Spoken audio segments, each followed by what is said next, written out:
2 years ago today, I gave birth to my son, and what I learned in these 2 years changed everything I thought about motherhood, about losing or keeping my identity in this motherhood role whilst being there 100% for my child. So, if you're a mom who's worried about losing yourself, or you're in this transition wondering if you're the only person who feels like this, then this episode is for you. I wanted to be a mom since I was 15, and during this journey, there were several points that I came to the question, how come my soul wanted this so much and still I feel so overwhelmed? I feel like I cannot recognize this woman that I see in the mirror. And at the same time, I want to be 100% present for my child. So, if you're anything like me, I know that you're not the kind of person that likes to put your head down and survive it all, even though you don't feel well. I know that you're looking for deeper answers and you don't settle for anything less. So, in this episode, I'm sharing the raw truth about these 2 years of being a mother, the moments that I felt lost, and the breakthroughs that showed me how to stay me whilst being there for my child's needs. I'm sharing here the 3-step blueprint that I discovered that helped me navigate my biggest edges without losing myself. And it's not what you think. This has been the answer to one of the deepest fears that many moms have. What if I disappear in this role? So I dive deep into the paradox of motherhood, menstruation, physical changes, how to check ovulation, libido, the hormonal roller coaster, how to keep intimacy alive with a toddler, and also how I went from feeling burned out into discovering that I'm more of me than ever before. So let's dive right in. Hello and welcome to Birth Voice, a series of conversations giving voice to the hidden dimensions of birth and with that of a woman.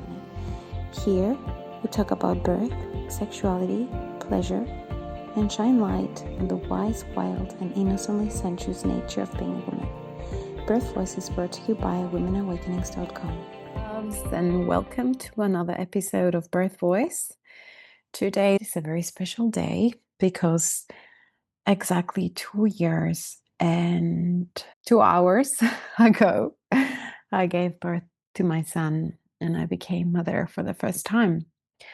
And I'm gonna use this episode to reflect not just on the birth, but also to my birth as a woman and different elements of my womanhood and my transition to motherhood. I first want to start by going exactly to the moment of birth. The first thing that I feel is that it's becoming a little bit more fleeting, meaning I remember this more like a story now rather than something that touches me so deeply in the sense like I feel like I have digested the experience. There are no loud voices or like push and pulls inside me regarding the birth. This feels good, but also a little bit sad. I'm like, oh my God, it's kind of disappearing as the birth and myself, and it's becoming more of part of who I am. So I guess I've just put words on integration. Yeah. The one thing that I kept saying today is that as the time of his birth was approaching, is that, oh my God, I was birthing for 3 days. I was literally birthing for 3 days, which again, it's a statement. It doesn't have any emotions attached to it, rather than me being in awe of my courage and my strength and my patience that I had to do that. It's incredible how the part of my heart that was born with me is like a different layer of being able to love and care. I guess that's motherhood.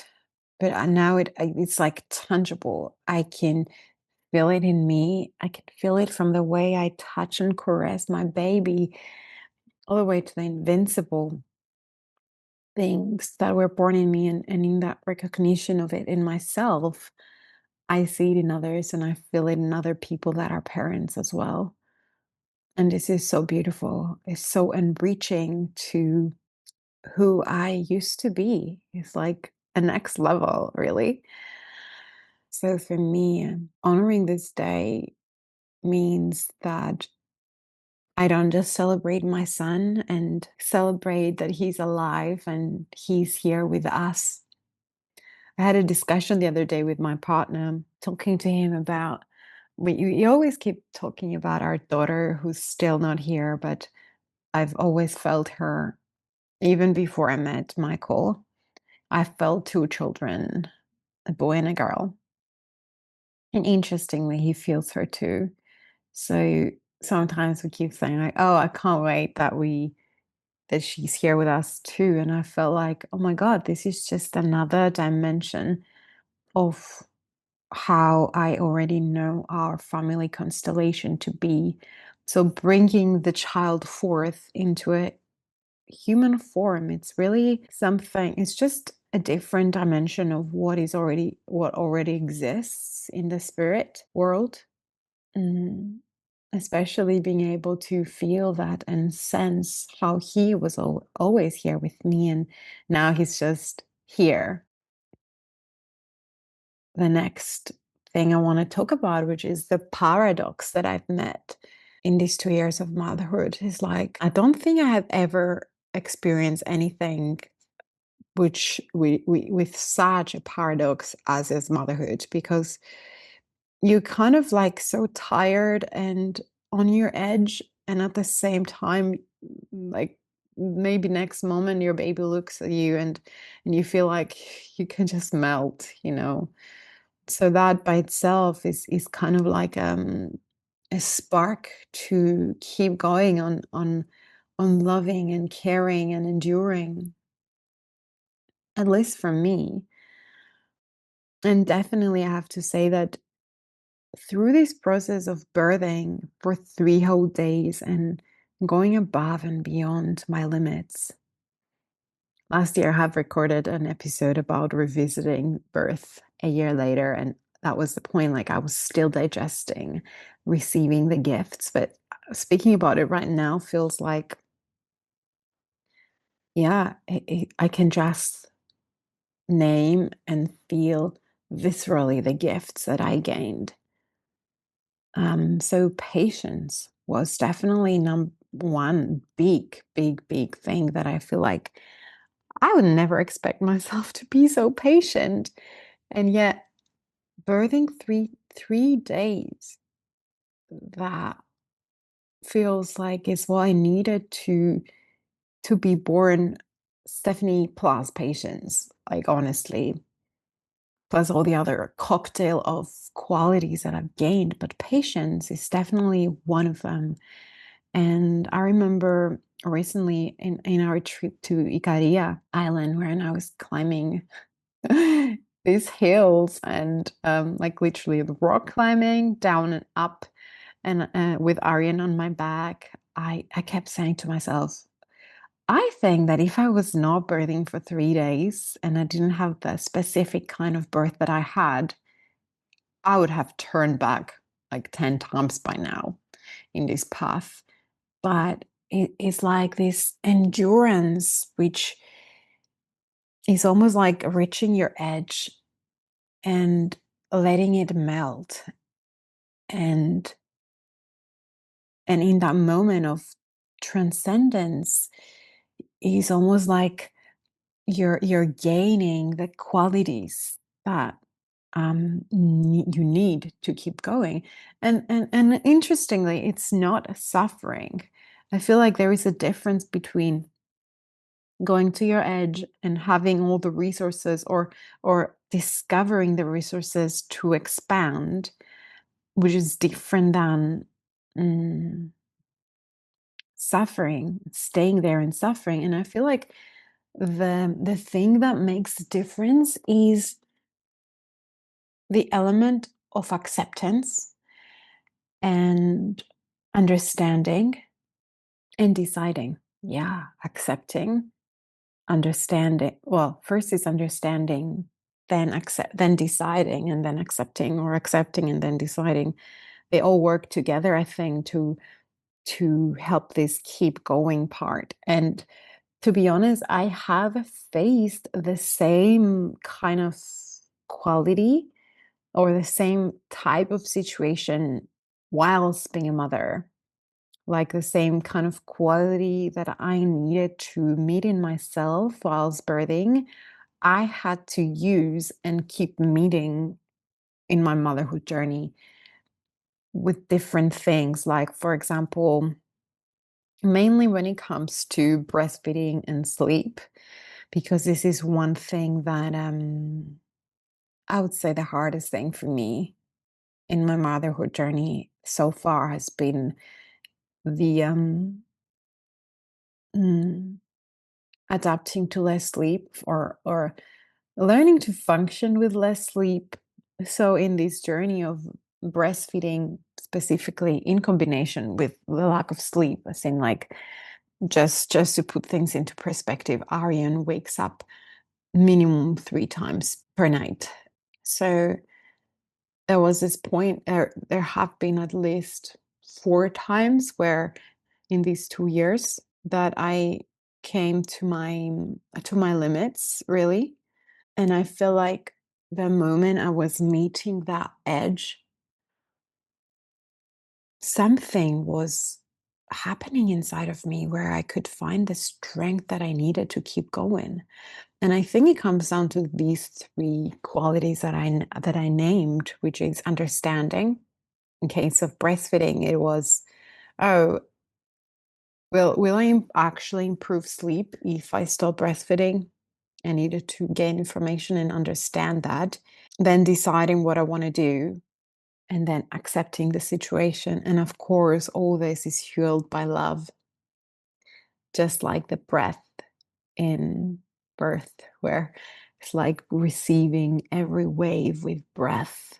And that is what anchors you to keep going. The same way I feel like this whole um, process of melding and expanding and accepting and deciding all that to whatever we come to face as an obstacle comes down to love. Really, what else could it be? So yeah, these three elements I had to use to keep facing those edges and keep going.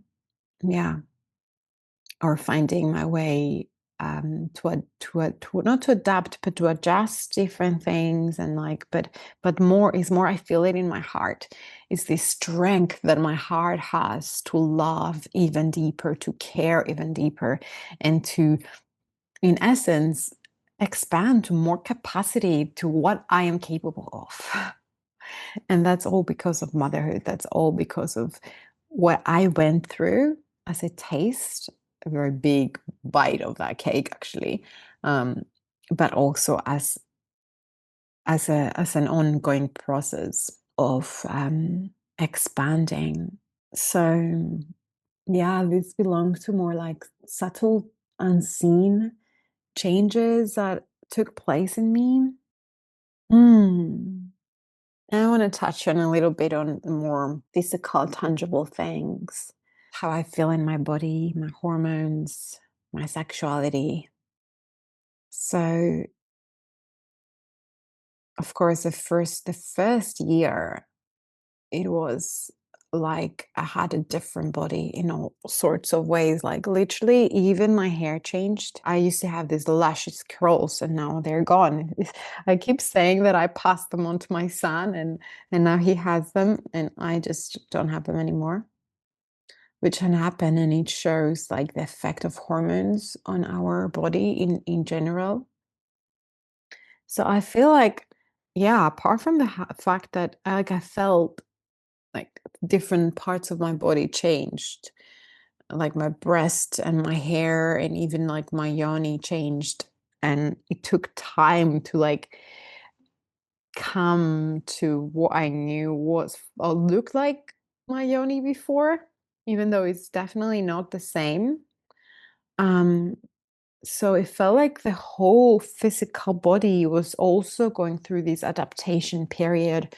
Um, and I feel like for me specifically, some things remained different. Like everything, like, okay, everything is different to be honest, but it just feels more mine right now than a year ago. Like I'm more used to my breast size, for example, and my hair being different, and I feel more in my body. Mm, like I used to be a very active person. Everything was like, yeah, if we're going up this hill. I was thinking like, yeah, I'm working on my glutes now, on my butt muscles. Yeah, I was thinking like this, and I would just be active in general. And then when I was pregnant, they shifted completely because I was really super tired and I could not really move. And it was almost like life was telling me that my life will change and you better get used to that. So that acceptance again, instead of resisting.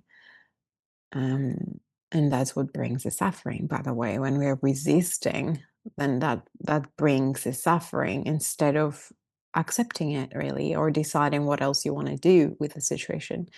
But back to my body. So yeah, at one point this year, I started feeling like, am I lazy? Why can I not do exercise? Why can I not exercise the same way? I felt really different. And I feel like that comes down to hormones in addition to lack of sleep, of course. But you know that kind of push that you have when you want to endure physically something. I could not access that in myself. And I wouldn't say that I never accessed it, therefore I didn't know it. I knew it in me. I just could not access it at that point. But slowly, slowly, and gradually, I feel like I could access that more. And without realizing, something just shifted at one point, and I've lost kilos. And the kilos, I feel, were not the point in my head. It was more about accessing this part of myself that feels active and alive. So that came gradually, and I feel like my hormones took time to adjust. Um, and the other thing was my period. My period came literally like I just had one cycle of period before now. So I am almost due for my next period. But yeah, I haven't had my period for almost 2 years after birth. Um, and I feel like that's also very personal.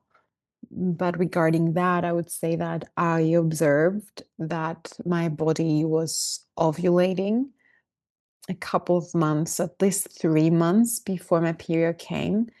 And maybe 6 months before, I could feel like, ooh, something started to like want to happen, but it's just not happening. Something wants to happen, but it's not happening. So my body was preparing to menstruate for months and ovulate.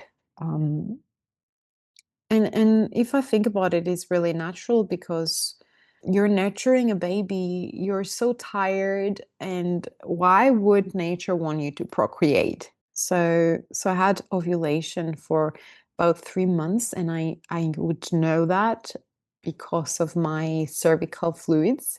So you can really check. I actually checked for the first time. I took a picture because it was so profound, the amount of ovulation liquids that I had. It was like never before. Honestly, it was like so obvious. You know how they say you need to check if you are ovulating, a way to check is to take some of that liquid from your underwear and just like um, if when you're holding it on your between your thumb and your index finger, and then try to open that, and if like it leaves behind this like eggy kind of elastic string of fluid that spans in between the two fingers, then the thumb and the index, then that means that you're ovulating. And yeah, I was like, this is peak ovulation. And interestingly, I've forgotten how it felt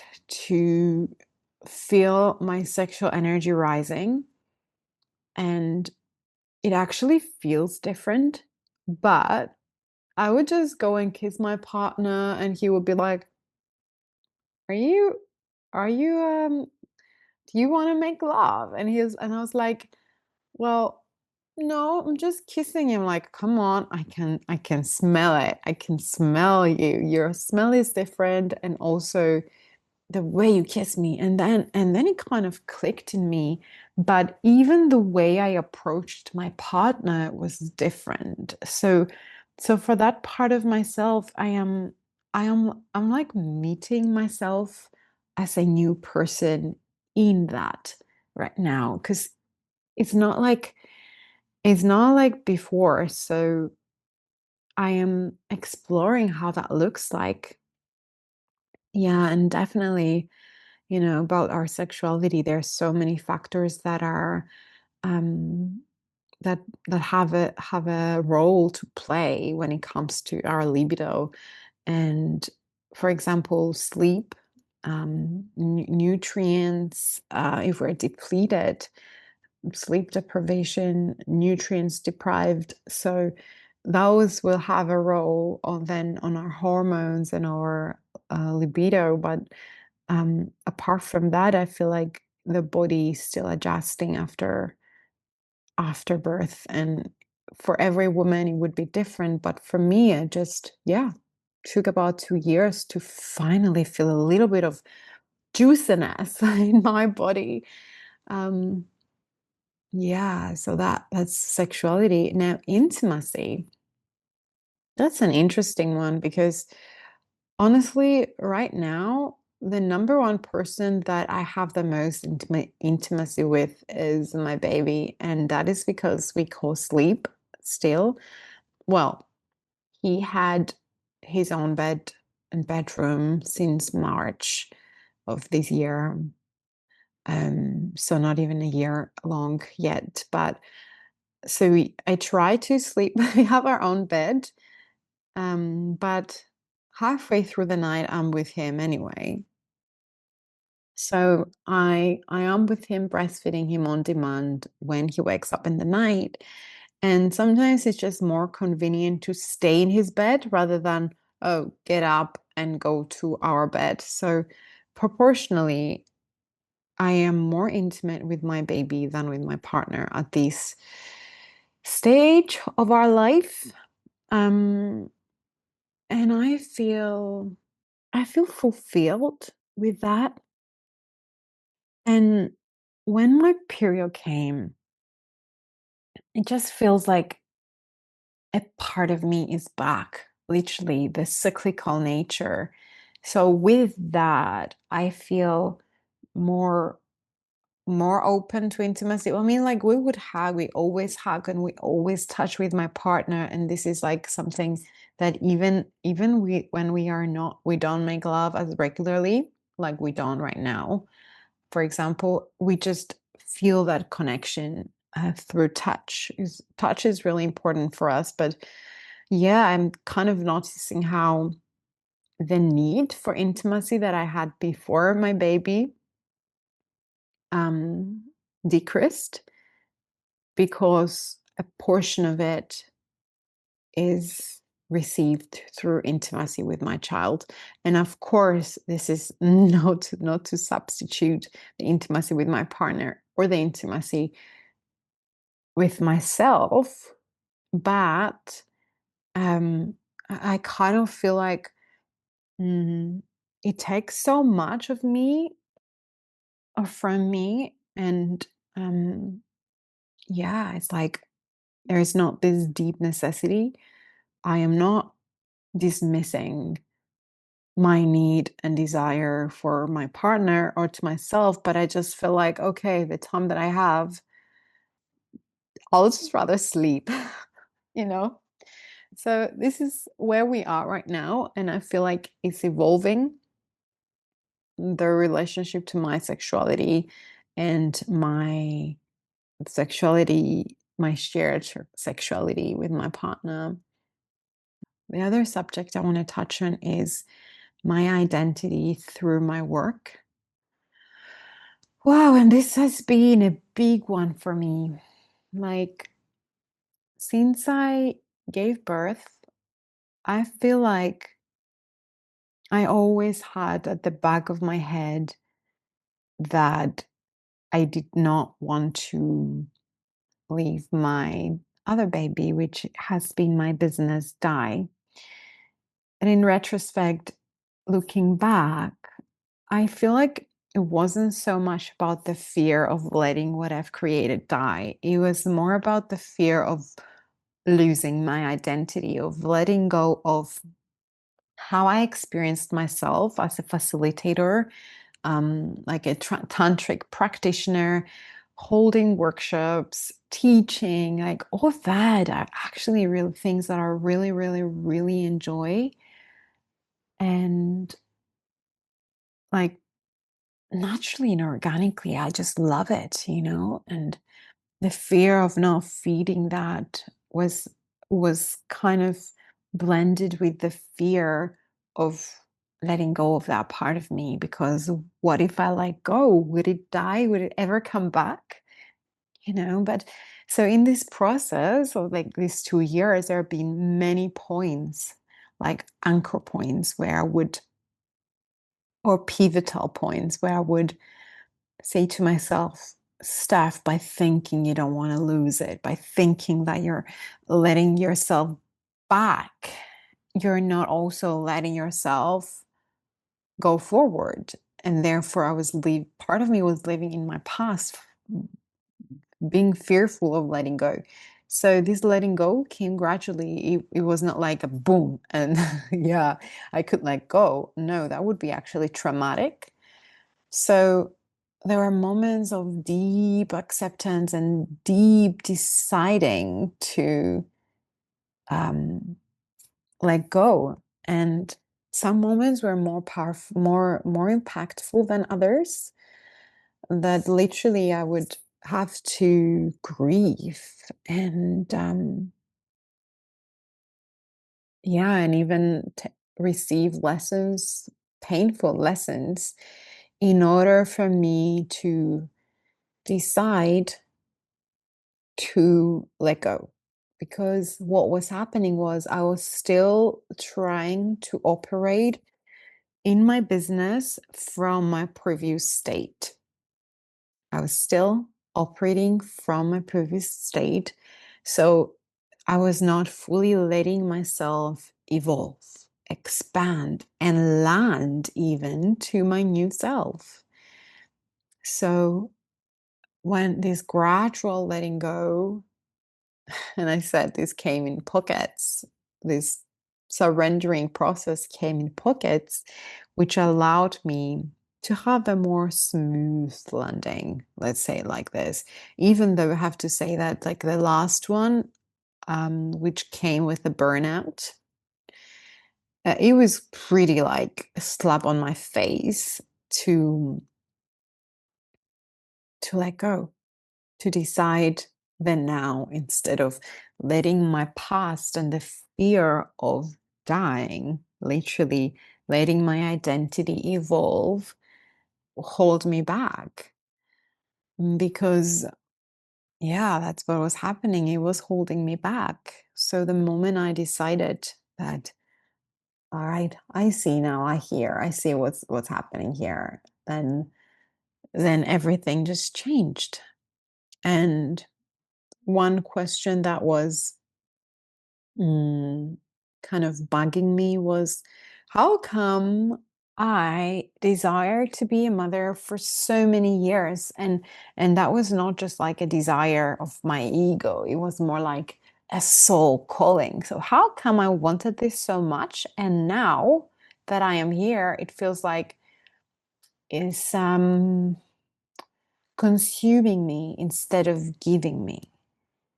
And again, I come to the same point of when we're holding on something that needs to die, then it becomes suffering. And understanding it, as I said before, understanding it, deciding and accepting leads to surrendering, which let us evolve. And this is the process that has been happening for 2 years now. Yeah. And actually, recently I had the opportunity to find myself in an environment that feels like home, meaning it was like a tantric space, or a place where I could totally be myself in that aspect of myself that I love teaching, I love sharing. Lots of freedom to express the whole of me. I was scared to go because I was like, oh my God, I really don't know who I am in this space anymore. Like, my identity felt like a little newborn butterfly that she doesn't even know how to use her wings, or she doesn't know she has wings because she got used to being a caterpillar for so long. And being there showed me that there is nothing that I lost becoming a mother. There is actually more of me, more capacity, more strength, more my intuition is stronger, my emotional capacity, right, apart from the tiredness. I have to say that. That's like big. Um, my playfulness, just more of me here, really. So I was like, oh my God, there's nothing really lost. It's just more of me here. And that felt like so nourishing for my heart and my soul, and kind of quietened completely that voice in me, that the part of me that was scared that I lost me. So, yeah, I feel like if there was one thing to say to someone that is going through this transition of motherhood, is to hold on to things that you love, knowing, but not holding on them in a way that, you're not letting yourself evolve, but know that whatever needs to remain standing, it will stand. There's no way that your soul has put you in this journey of motherhood if there was no gifts for you. So that desire to keep finding and keep going towards the things you love is what will bring them to your life. And yeah, there are things that I'm not willing to let go. It's really easy to do so. Really, I remember like going to that event, I had to overcome so many mental blocks inside my head, like where I'm going to leave him, how he's going to sleep, like all that. And I feel like that has been that one thing that I had decided ages ago. Before becoming a mother, I said to myself, you're not going to lose who you are. You're not losing sight of who you are, because if you do lose sight of who you are, you're missing the point. Because it has nothing to do with giving. I'm still very caring and giving and loving. And I know that my child has chosen me for who I am. And if I lose sight of who I am, then why did he choose me? Yeah. So it's like this dance between what makes me me, which is a rediscovery process. Some things will like rise up again, different, like more expanded in a different way, and some of them will die. Like some things I really don't feel drawn to anymore, and naturally I don't feel attracted, or my soul is not like yearning for them. And some others that they do, my soul yearns for. I feel like what I've seen is my responsibility to keep listening to my soul and letting my soul guide me in this process of becoming. So I would say that some parts of me are still becoming, but I definitely feel way more landed, way more grounded.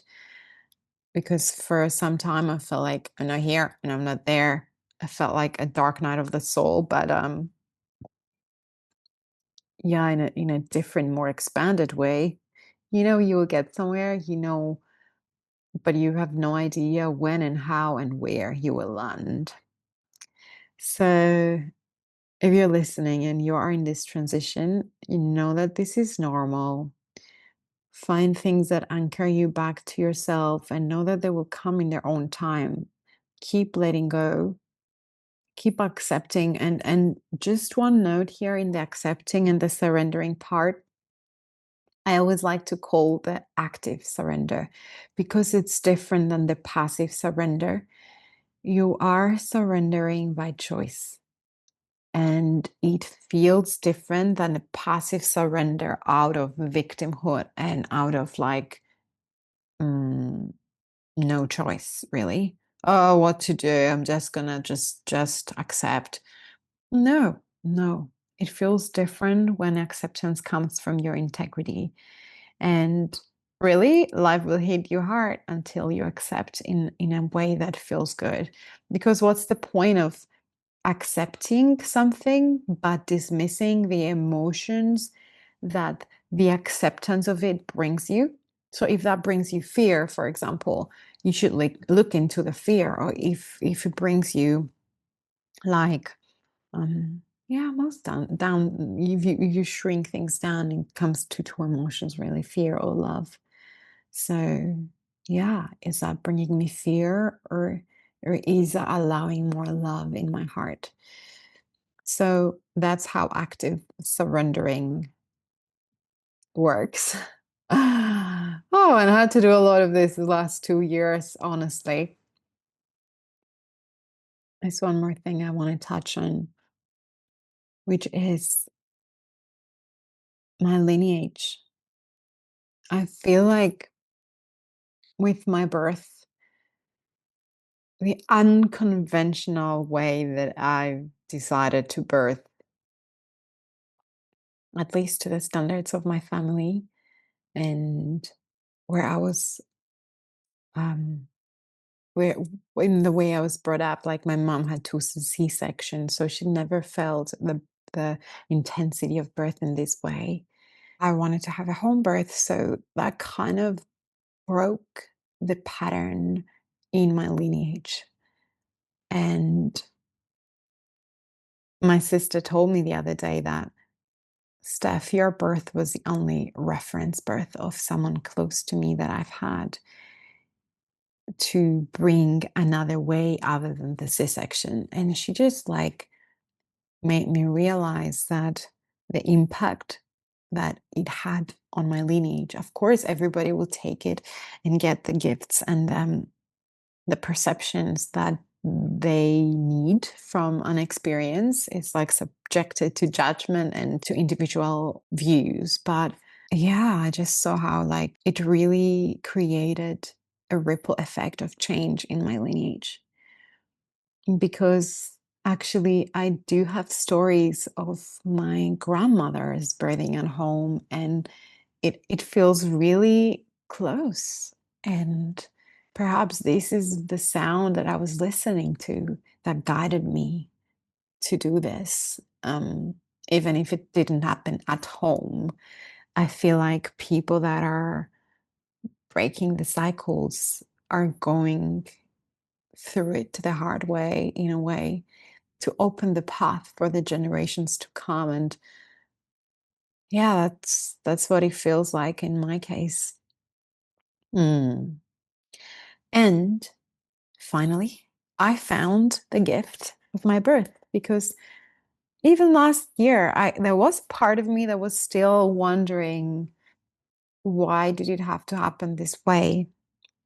And the gift that I realized that my birth brought me is that it put everything into perspective regarding having an empowered birth in a clinical setting. And I'm like, of course, of course. I wanted to give birth at home, but if everything was going okay and everything was okay, but if everything was going as planned, I would not have been in the position of sharing this, how to have an autonomous, empowered birth in a clinical setting, one that leaves you feeling that you had a choice, respected, um, and totally down to the wishes that you have for your baby and yourself. So I found that the whole process was about empowerment for me. I really felt in my power. I had to fight for it, but I felt I birthed in my power. And I felt that I provided the space that my baby needed to be born in love. I had to fight for it, but that gave me another lesson, which is um, that the people that we have around us in our birthing field are also shaping the birth with us. And having people that believe in birth, that trust birth, that either practitioners or birth workers of any kind, like midwife, doula, gynecologists, they have to have worked in their own fears of birth and not just, staying in the past with all the emergency situations they are witnessing and bringing that to a totally normal birth. Um, yeah, this is maybe another podcast by itself, but yeah, having the right support is it's vital. It's vital for birth in order for the birth to be aligned to your own wishes. You have to have people who are aligned with you. So yeah, this was another lesson that I've learned because yeah, I did not have a doula with me. I kind of dismissed the fact that when I'm birthing, no matter how much knowledge I have, I'm not there to have that knowledge for myself in that moment. I am there to birth. And the moment that I would need help, because those are the moments that you need the support, you may need it just 1 second, but that 1 second may be crucial for how the course of birth will be. So I feel like, yeah, I came to this conclusion that, yeah, having people that are aligned with you in birth is one of the most important things. And I'm definitely going for that next time. Oh, that's it. I feel completed. Thank you so much for listening. If you enjoyed this episode, please write to me. Let me know what you've liked. If you feel that this will be empowering and inspiring for someone else, send it to them. You can make a screenshot with your phone and tag me on your story. Let me know what you learned, what you liked, and share it. And this way, we get to spread the message of empowered birth and womanhood with others. Thank you.